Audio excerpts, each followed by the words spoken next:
Buenas noches a todos nuestros televidentes, tanto en República Dominicana como en los Estados Unidos. No se pierdan nuestra conversación de esta noche con el doctor Nelson Rodríguez Monegro, distinguido médico pediatra, fue director del Servicio Nacional de Salud y acaba de publicar un libro que se titula Médico de Corazón. Buenas noches, doctora, ¿cómo está usted?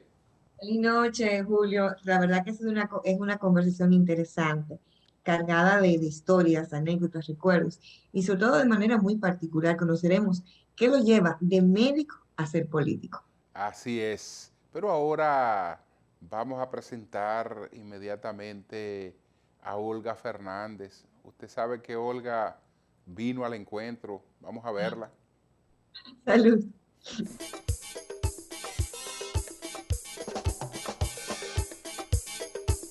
Hola, buenas noches. Bienvenidos a la sesión de Vino al Encuentro, del programa de un encuentro informal.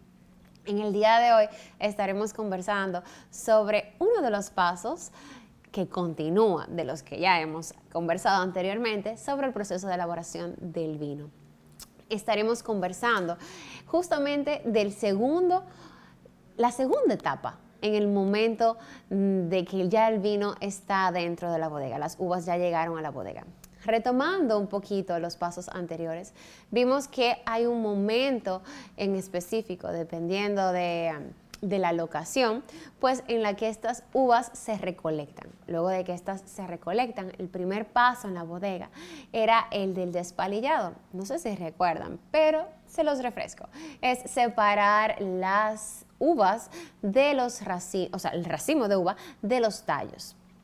Luego de que tengo esto, debo de convertir de alguna forma estas uvas en este líquido que nos llena de felicidad. Y este es justamente el momento, el prensado.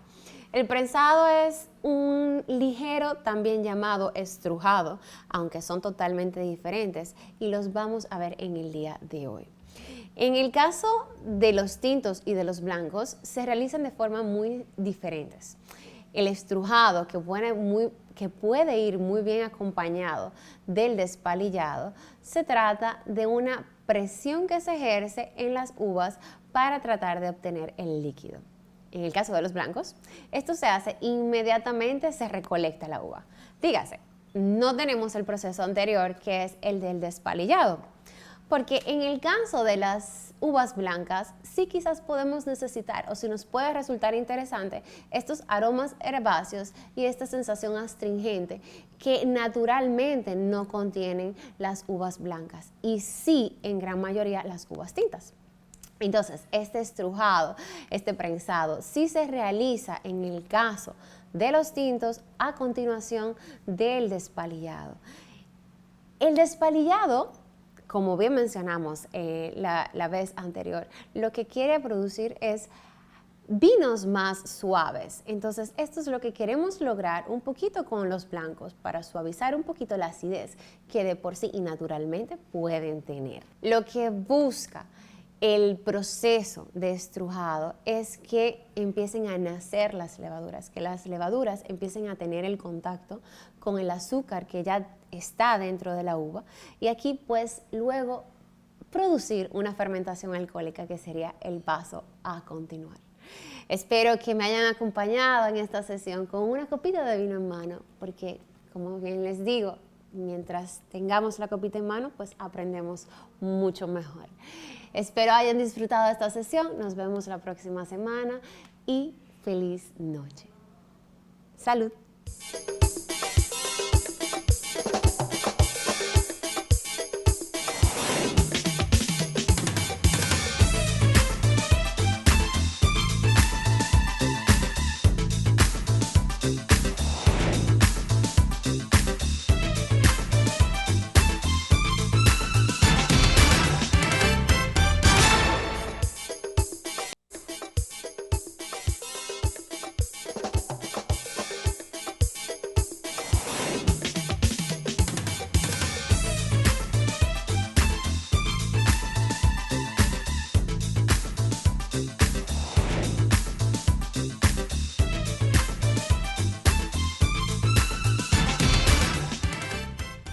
Tan solo mencionar el interés de ir al cine o de comenzar a buscar, que está en la plataforma más importante de películas y series como Netflix, solamente esa intención nos evoca mencionar un solo nombre, y ese nombre es, Julio. Es Alex Cuellar. Vamos a ver cuáles son sus recomendaciones en esta época, doctora, que hasta Superman, ya usted sabe lo que le ha pasado. Pero bueno, vamos a ver. Vámonos con Alex inmediatamente.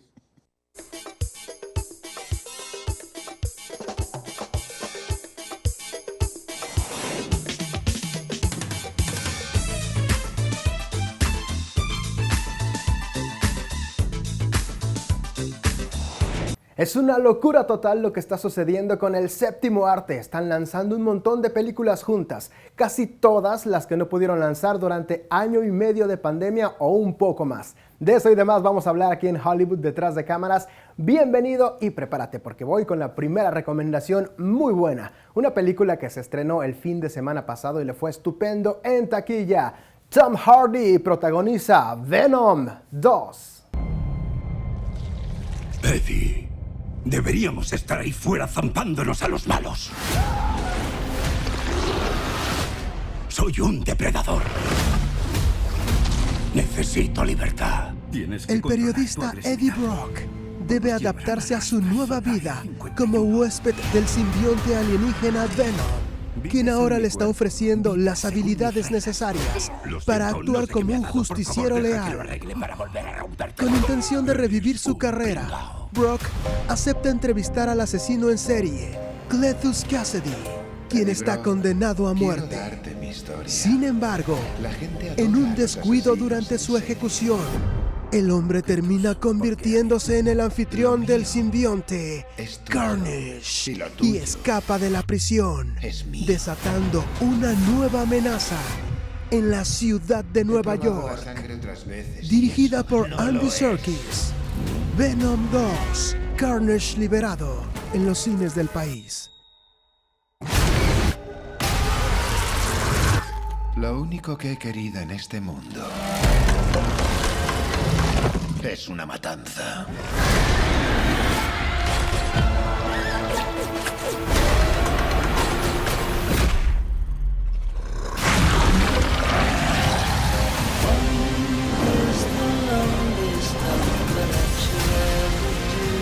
No soy un loco.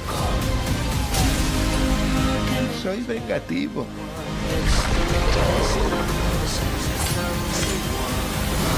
¡Oh, joder! ¿A dónde vas? Ese es un rojo. Haz el favor de salir. Y te dejaré comer a todos. ¿Lo prometes? Lo prometo. Sí, señor.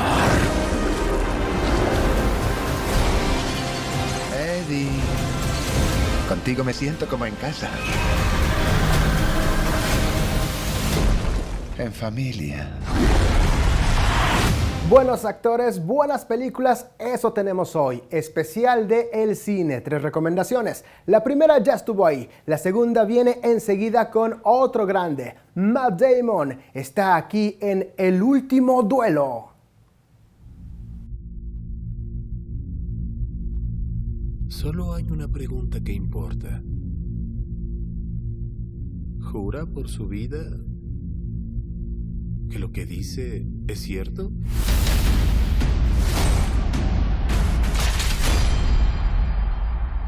Mi padre me dijo que mi vida sería bendecida con buena fortuna. Me casé.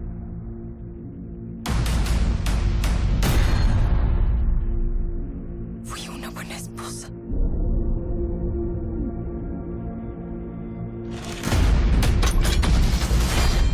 Ambientada en Francia en 1386, cuenta el enfrentamiento entre el caballero Jean de Carouge y el escudero Jacques Legris, al acusar Carouge a Legris de abusar de su esposa Marguerite. El rey Carlos VI decide que la mejor forma de solucionar el conflicto es un duelo a muerte. El que venza será el ganador. Sin embargo, Si lo hace el escudero, la esposa del caballero será quemada como castigo por falsas acusaciones. Dirigida por Ridley Scott, El último duelo, exhibiéndose en los cines. Esto debe arreglarse con discreción. ¡Soy inocente! Solicito un duelo a muerte. Si usted pierde, su esposa sufrirá las terribles consecuencias. Uno de nosotros miente. Dejemos que Dios decida. ¿Acaso no me crees? Estoy poniendo en riesgo mi vida por ti. Estás arriesgando mi vida por salvar tu orgullo.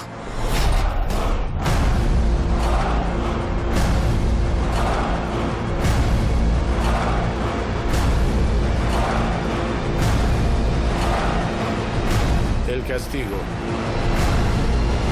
por dar falso testimonio es que usted sería quemada viva. No me voy a quedar callada.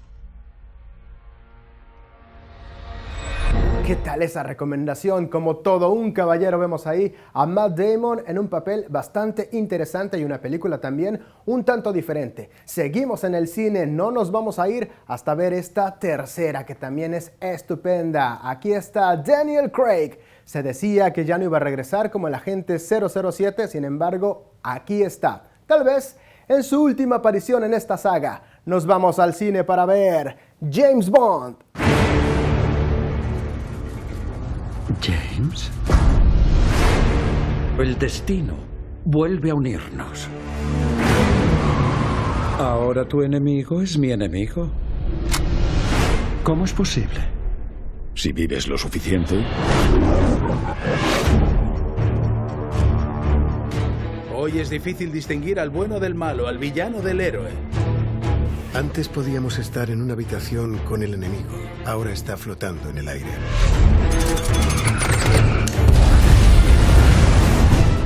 La misión de rescatar a un científico secuestrado resultará ser mucho más complicada de lo esperado, ya que en medio de todo aparecerá Safin, un misterioso villano armado con una nueva y peligrosa tecnología. Los aliados de Bond serán sus antiguos conocidos, además de una nueva agente 00. Las dudas le asaltarán cuando Bond vea con preocupación los oscuros secretos que esconde Madeleine. Secretos que, en caso de salir a la luz, acabarían con él. Dirigida por Cary Joji Fukunaga, protagonizada por Daniel Craig. James Bond, Sin tiempo para morir, exhibiéndose en los cines. Es una joven que desarma a cualquiera. ¿Has pilotado uno de estos antes? Jamás.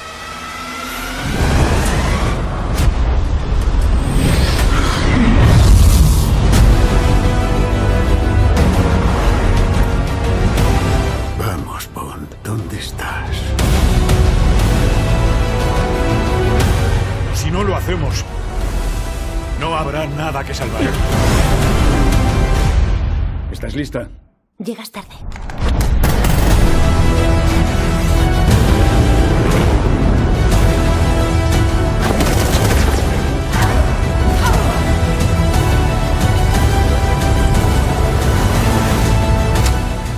Nuevos personajes, una trama muy interesante y mucho más es lo que nos tiene esta última película del agente 007.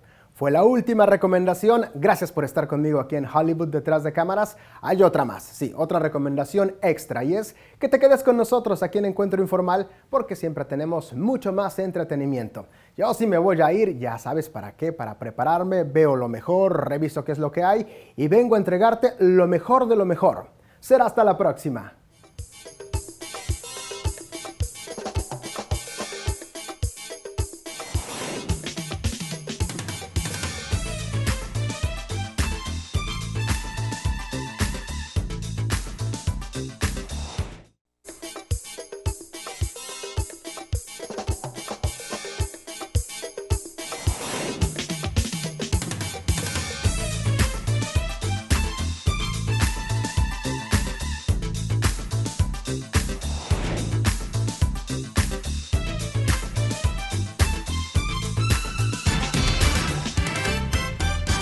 Bueno, señores, vamos a presentar de inmediato nuestra conversación, nuestro encuentro con el doctor Nelson Rodríguez Monegro.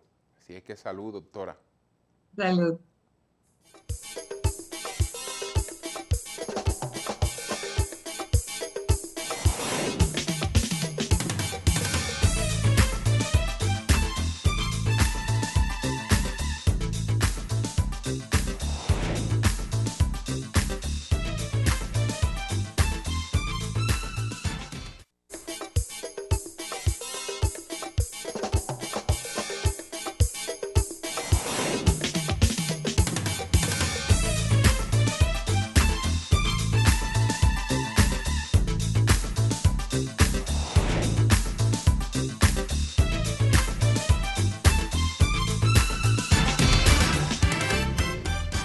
Bien, señores, tal y como anunciamos, esta noche nos encontramos con el doctor Nelson Rodríguez Monegro. Es director del Servicio Nacional de Salud, que acaba de publicar un libro, Médico de Corazón. Así es que gracias a Nelson por la oportunidad de esta conversación. Salud, doctora, ¿cómo está usted? Adelante. Feliz noche, muy bien. Nelson, qué placer que estés con nosotros en este encuentro informal. Salud para ti. Gracias, igual para ustedes. Gracias por la invitación. Bueno, Nelson, tiene que ver este título, Médico de Corazón, con la biografía de otro médico bíblico, Lucano, pero la biografía de él se titula Médico de Cuerpo y Alma. Más o menos lo mismo, sí. Es decir, de vocación, de sentimiento. Ok. Hablemos de la obra. ¿Qué te inspira? ¿Qué reúnes en ella? Sí, fíjate, a propósito de la pandemia y que ya tenía bastante tiempo libre, pues siempre había tenido la inquietud de plasmar la experiencia mía en mi vida profesional como médico de una forma que pudiera, digamos, servir de orientación en todo ese proceso de formación del médico. Entonces hago un relato, más bien una descripción testimonial, personal, que abarca desde que yo entendí que mi vocación era de médico y todo ese proceso de formación, la vida en el barrio. Y tú sabes que nosotros, los que somos de barrio, pues luchamos con muchas dificultades que el medio nos presenta, sobre todo el tipo de relaciones con una serie de amigos, y que uno tiene que pues tener una entereza para poder sobrepasar esas situaciones que se dan en la cotidianidad.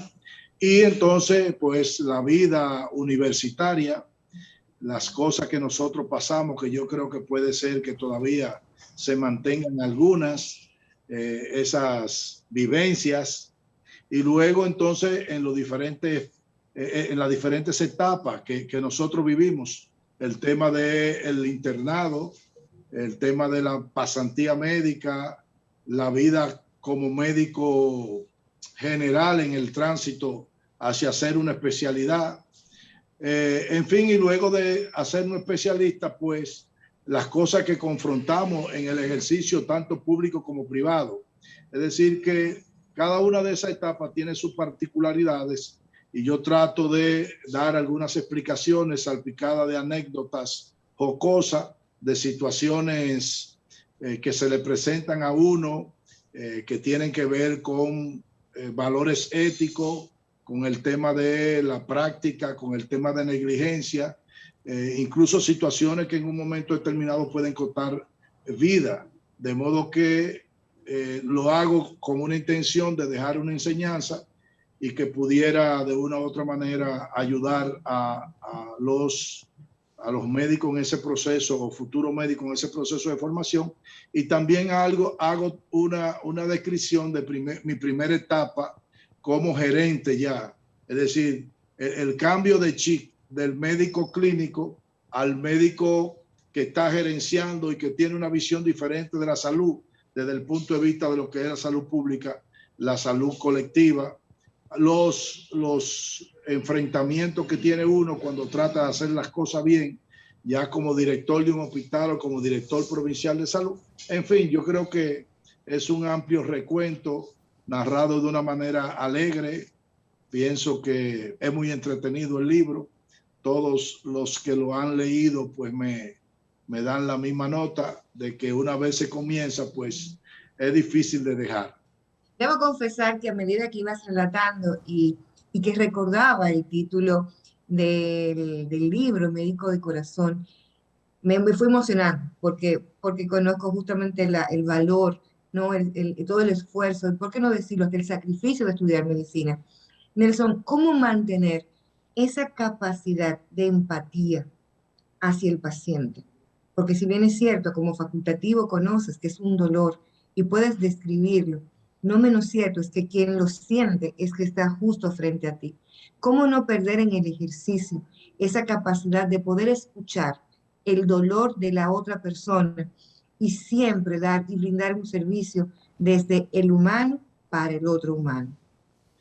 Incluso en el caso particular mío es mucho más importante eso, porque yo soy pediatra de profesión, de modo que yo me trato con las madres y los padres de los niños.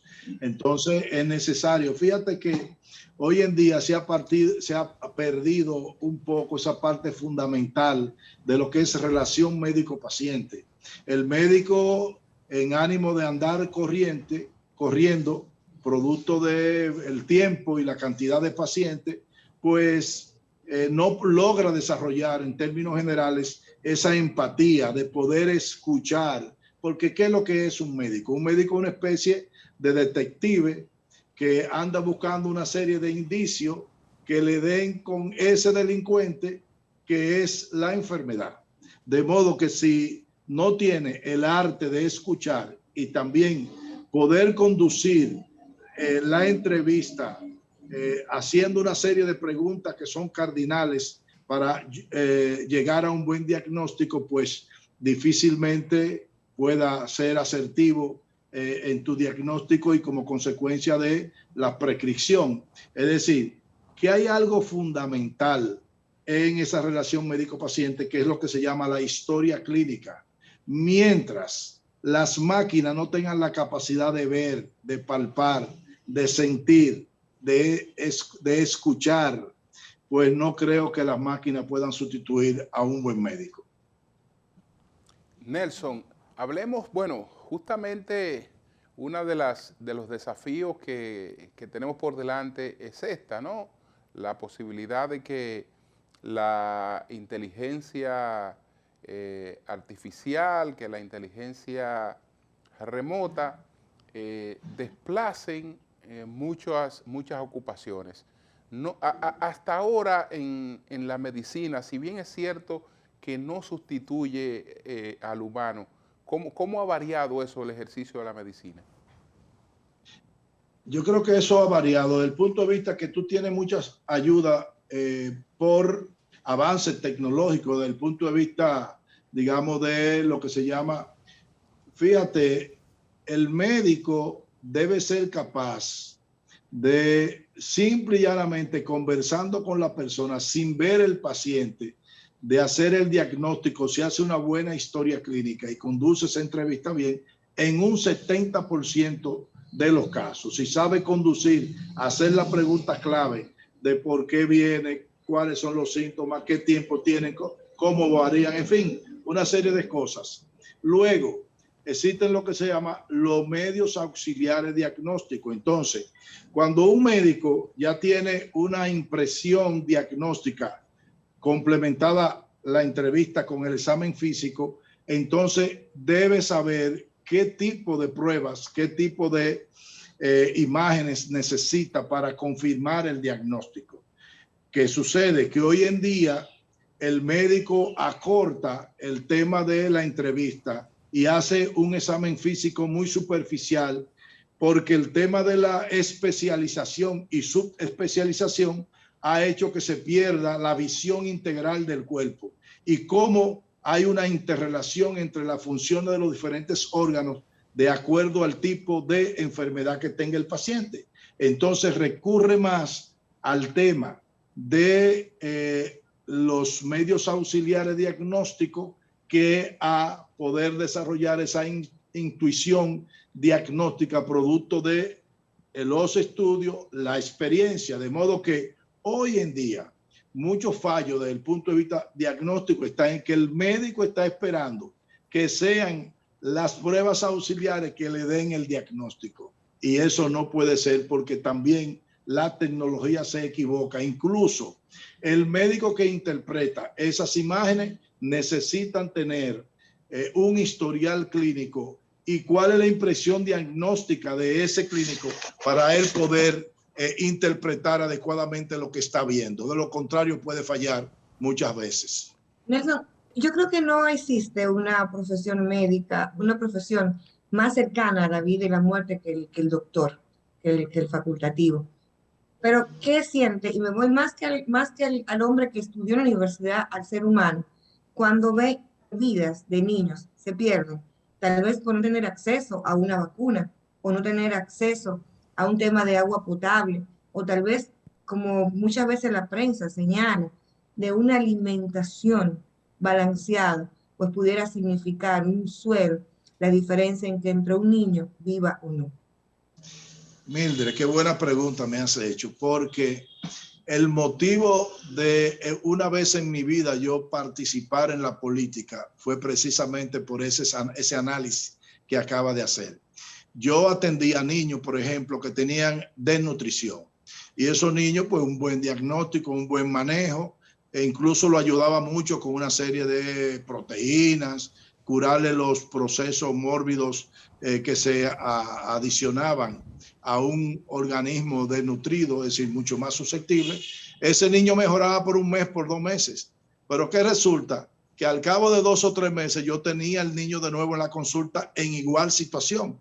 Entonces me di cuenta que el problema no era puramente médico, sino que era un problema de tipo social. Es decir, el problema de la desnutrición tiene que ver primero con la accesibilidad a alimentos. Eso implica tener pues política de producción de alimentos, pero eso no basta. Entonces tiene que haber una distribución adecuada de esos alimentos y que pueda llegar a la gente, pero eso no basta. Tiene entonces la gente que tener empleo para que puedan adquirir esos alimentos, pero eso no basta. Tiene la gente entonces que tener educación básica sobre nutrición, porque muchas veces una persona alimentarse no es nutrirse y muchas veces la persona por no tener una educación en términos de cuáles son los alimentos mucho más nutritivos, pues simple y llanamente se llenan el abdomen de alimentos que no tienen valor nutritivo y siguen con problemas. Entonces todo eso no se hace desde el punto de vista de un consultorio médico, sino que implica generar políticas y eso lo hacen los políticos cuando llegan al poder y llegan a los sitios de toma de decisiones. Eso fue lo que me hizo a mí participar en política partidaria, tratando de una u otra manera contribuir con una visión más integral de lo que es la salud, que como ustedes conocen, salud no solamente ausencia de enfermedad, sino que es un bienestar físico, psíquico y social del individuo. De modo que hay muchos factores de tipo sociales, los famosos determinantes sociales de la salud, que son los que implican, y nosotros tenemos muchas dificultades con eso porque hemos tenido un sistema centrado en curar enfermos. Atacamos las consecuencias, pero no atacamos las causas. Y ahí es donde hay que dirigir el sistema de salud. Nelson, de manera empírica, uno observa desde hace tiempo que con la entrada en vigencia de la Ley de Seguridad Social, la salud es más asequible para todos, sobre todo para todo el que está en la economía formal, no importa su rango, su categoría como empleado. ¿Tú cómo lo percibes? ¿Realmente hemos tenido avance con la seguridad social? Claro, es decir, pensar en que nosotros estamos al igual que hace 20 años, eso es una falacia.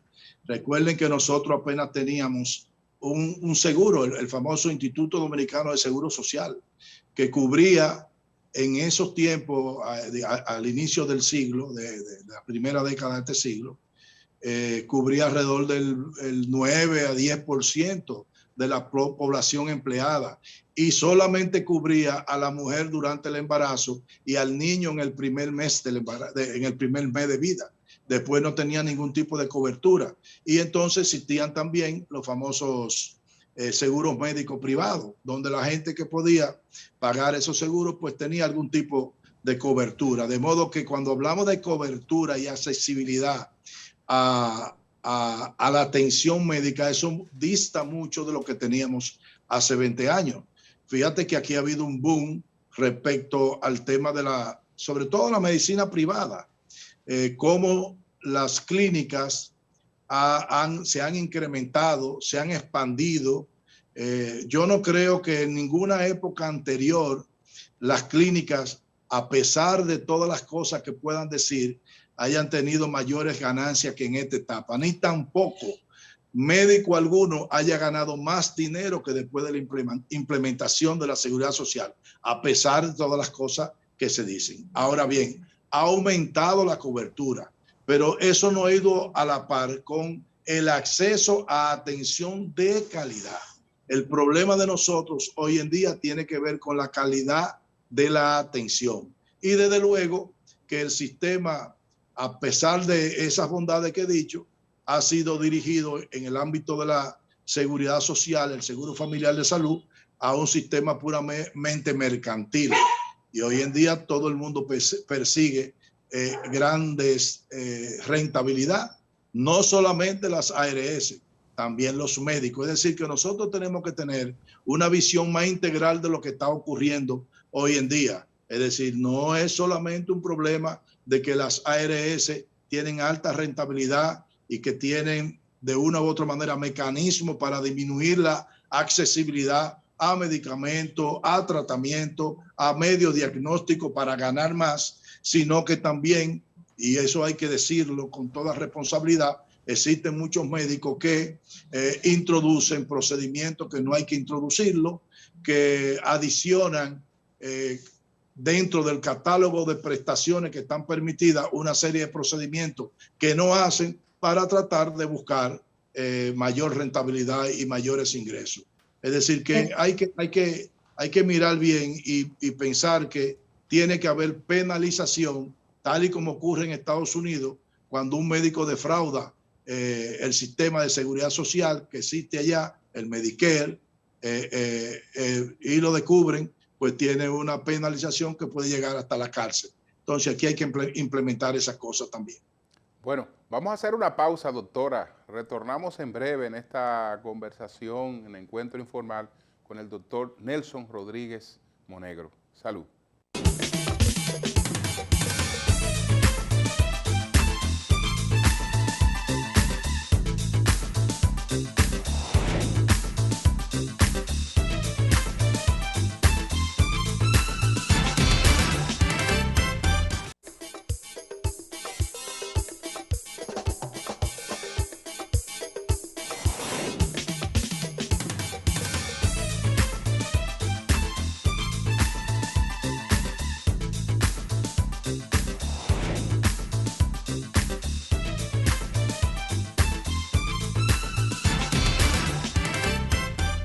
Bueno, continuamos conversando con el doctor Nelson Rodríguez Monegro. Nelson, sobre el rol de las ARS, hay quienes plantean eliminémoslas para que no haya intermediación entre la persona que recibe el servicio y el que presta el servicio. La pregunta es, después de la experiencia que ha tenido también en el sector público como director del Servicio Nacional de Salud, ¿puede operar una medicina con eficiencia, sin una intermediación que se beneficie justamente de procurar eficiencia? Sí puede. Realmente hay países un poco más desarrollados que nosotros. Por ejemplo, en Uruguay no existe intermediación de ARS. Bueno, pero no, Uruguay no es un poco más desarrollado que nosotros, porque Uruguay son los Alcarrizos, o los Minas. Estamos hablando de una provincia. Bueno, tiene 3 millones y pico de habitantes. Exactamente, así que no estamos hablando de una estructura como la dominicana, para nada. En temas de indicadores, pero tú me preguntabas que si era posible. Sí, es posible. Sí. También es posible que solamente exista una ARS pública. También es posible que tú tengas ARS privadas sin fines de lucro, donde tú puedas pagarle por la administración de esa intermediación. Es decir, que hay diferentes modalidades. ¿Dónde está el problema? El problema es que tienen fines de lucro y nosotros sabemos cómo actúan. Y como yo he vivido en carne propia, tanto con pacientes, las dificultades que muchos tienen para accesar incluso a cuestiones que están definidas en el catálogo. Por ejemplo, yo tengo un seguro y resulta que, por ejemplo, si a mí me hacen una receta, yo consigo medicamentos y para economizárselo a la ARS, yo me hacen una receta donde tiene 3 o 4 medicamentos para la presión, para el colesterol, para el glaucoma que tengo, en fin. Pero a veces yo consigo gotas, pero yo tengo una receta y cuando voy le digo, solamente despáchame este medicamento. Resulta que cuando vuelvo con esa misma receta, como solamente me despacharon un medicamento, no me despachan los otros 2 porque ya yo la utilicé en un medicamento. Pero yo lo que lo he hecho es economizando. ¿Para qué voy a pedir algo que no voy a usar? Entonces, fíjate una dificultad que tiene. O, por ejemplo, aquí se aprobó que había que prescribir no solamente con el nombre comercial, sino también con el principio activo farmacológico. Que si un producto tiene un nombre comercial y no está, pero si tiene el principio activo se le despacha. Pero que resulta que muchas veces no se lo despachan. Entonces tú te encuentras una serie de cosas que son, es decir, ha faltado mucha regulación. Lamentablemente yo no conozco en este país una sola superintendencia que funcione adecuadamente, porque al final terminan siendo permeadas por los actores que deben ser regulados. Entonces ese es el problema. Quizás si nosotros tuviéramos una, en este caso, CISARRIL, verdaderamente independiente, que pudiera regular las cosas como deben ser, posiblemente a lo mejor se disminuyen a su mínima expresión esas situaciones. Entonces es un tema también de regulación. Nosotros no tenemos entes reguladores eficientes, no lo tenemos. Me gustaría, y que conste para aquellos que llevan anotaciones, dije el hospital Robert Reed Cabral. No mencioné Angelita por ninguna parte, para que no crean que se me cayó la cédula, ¿no? Pero hablemos de ese tiempo de estudiante, rotar por el Angelita, y luego ya como médico especialista, ¿qué recuerdos, y de manera muy particular, qué aprendizajes guardas en tu corazón? Mira, yo pude incluso, no solamente como preinterno, ir a dar allá con esos famosos profesores de pediatría como Hugo Mendoza, una serie de doctoras que habían allá, la doctora Rondón, en fin, es decir, yo tuve la oportunidad de recibir docencia de los mejores exponentes como profesores, y eso fue en el Robert Reed, en el ámbito de la pediatría. Pero yo recuerdo, en ese tiempo habían salones llenos de niños malnutridos, es decir, ese otro tema que evidencia el desarrollo que hemos tenido, que a veces se quiere y se habla que hay mayor pobreza, mayor mentira. Es decir, en el Robert Reed, por ejemplo, habían fácilmente 100, más de 100 niños con desnutrición grado 3, es decir, tipo cuasiolcor o marasmo. Yo invito a que cualquiera vaya a cualquier hospital. Usted venía al hospital Arturo Grullón y de Santiago encontraba lo mismo. Si venía al hospital de Moca, encontraba lo mismo, niños desnutridos con nivel o grado 3 de desnutrición, marasmo y kwashiorkor. Hoy eso no existe en ningún hospital. Bueno, pero recuerdo una anécdota de que yo estaba pasando visita con la doctora Rondón y vamos donde un niño de unos 7 años que tenía una desnutrición tipo marasmo, es decir, un déficit proteico y calórico. Y entonces le llevan su desayuno al niño y le llevan 2 rueditas de pan, de ese cuadrado, del pan pepín en ese tiempo, y una tacita de chocolate. Y entonces el niño nos dice, ya vienen con su pan de aire. Digo yo, ¿y por qué? ¿Y por qué usted dice pan de aire? Dice, porque eso no llena nada, eso no llena. Nunca se me olvidó porque la doctora y yo en ese momento pues explotamos de la risa, porque el niño tenía razón de que es verdad que eso no llenaba. Pero una anécdota, recuerdo yo que pasando por la sala de observación, yo siempre fui muy acucioso y entonces pasaba, a mí no me tocaba ir a sala de observación, a mí me tocaba estar en la unidad de cuidado intensivo, rotar por el área de cardiología y por el área de endocrinología, con el doctor Elvi Morla, el doctor en cardiología, por ejemplo, estaba Marisa Hernández y el doctor Marianito de Filló y el doctor Joaquín Mendoza, es decir, el que no aprendía cardiología básica ahí no lo iba a aprender en ningún lado. Bueno, entonces un día pasando por el área de observación, porque si yo no tenía muchos pacientes, cuando estaba de guardia, iba por las diferentes áreas a ver qué había de casos interesantes. Y me encontré ahí con un niño que estaba, estaba interno en el área de observación con un dolor abdominal. Y bueno, yo le preguntaba a los otros residentes, ¿y este niño qué tiene? Y bueno, tiene un dolor abdominal del cual no se tiene diagnóstico. ¿Qué pasa? Que yo le pongo la mano al niño y el niño está sumamente frío. Y eso me llamó la atención.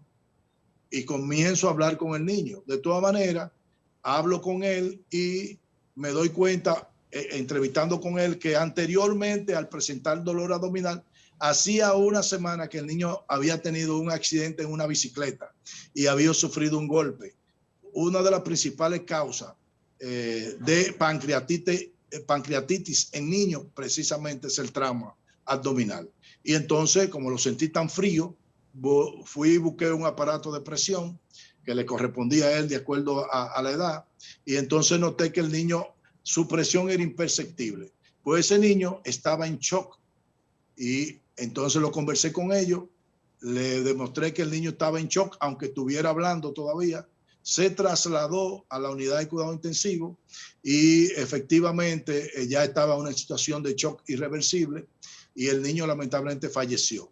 Cuando se le hizo la necropsia, efectivamente tenía una pancreatitis traumática que prácticamente estaba envuelto en un gran hematoma y eso produjo un edema marcado que fue lo que lo llevó al shock hipovolémico y a la muerte al niño.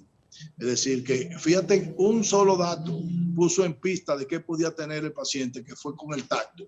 Eso no lo detecta la máquina. Cuando le puse la mano, estaba muy frío y eso traducía que el niño tenía algún problema circulatorio. Y cuando fui, entonces el niño tenía una presión imperceptible, estaba entrando en un shock. Nelson, ¿cómo llegas a Moca? ¿Cómo llegas a la provincia de Espaillat y cómo te estableces en Moca y te asientas ahí? Cuando yo terminé la pediatría a finales del 83, entonces me quedo sin trabajo. Y lo primero, ya yo estaba recién casado, entonces necesitaba tener ingresos. La primera oportunidad que aparece es de médico general. Y yo entonces consigo un nombramiento en Navarrete, pero como médico general.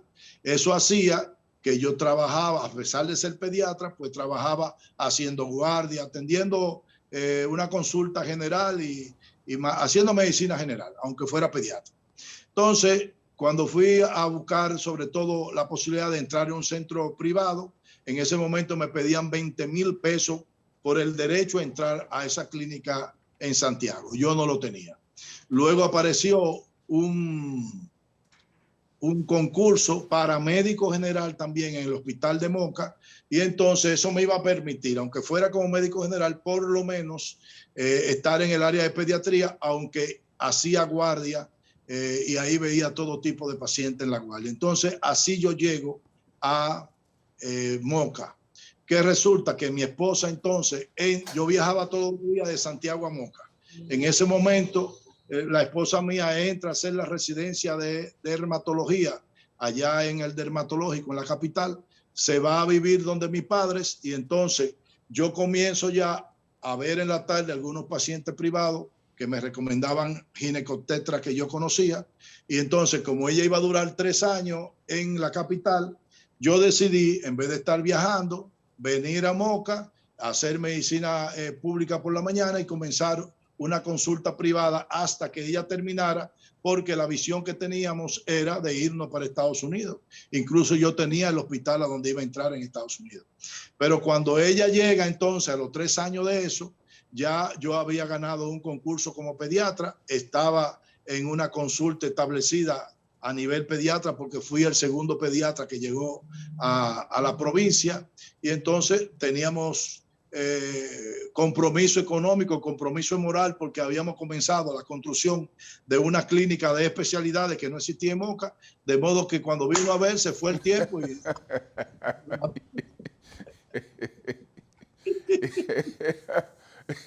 Y ya estamos viejos, ¿no, verdad? Para pensar en irnos. No, incluso mis compañeros ya en la capital, pero ¿qué es lo que tú buscas en el campo? Digo yo, al final yo no cambio a Moca por la capital, lamentablemente, porque yo posteriormente, entonces, siempre he tenido esa afinidad por el vínculo con la sociedad. A mí me gusta mucho el deporte. Entonces hicimos una liga añeja de baloncesto aquí.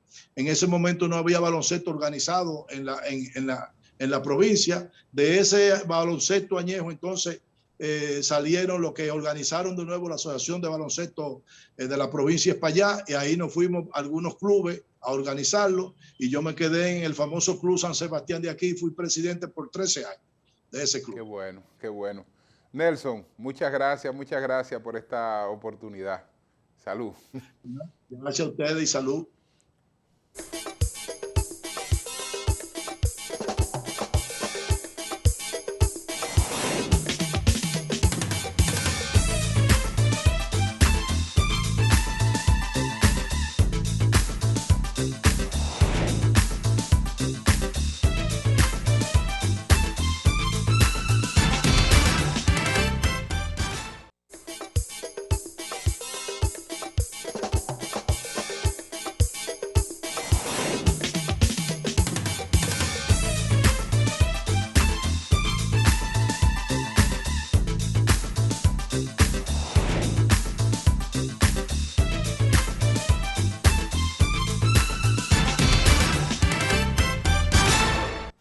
Bueno, señores, muchas gracias a todos. Buen fin de semana. Salud, doctora. Feliz noche, la promesa de reencontrarnos el próximo sábado. Salud.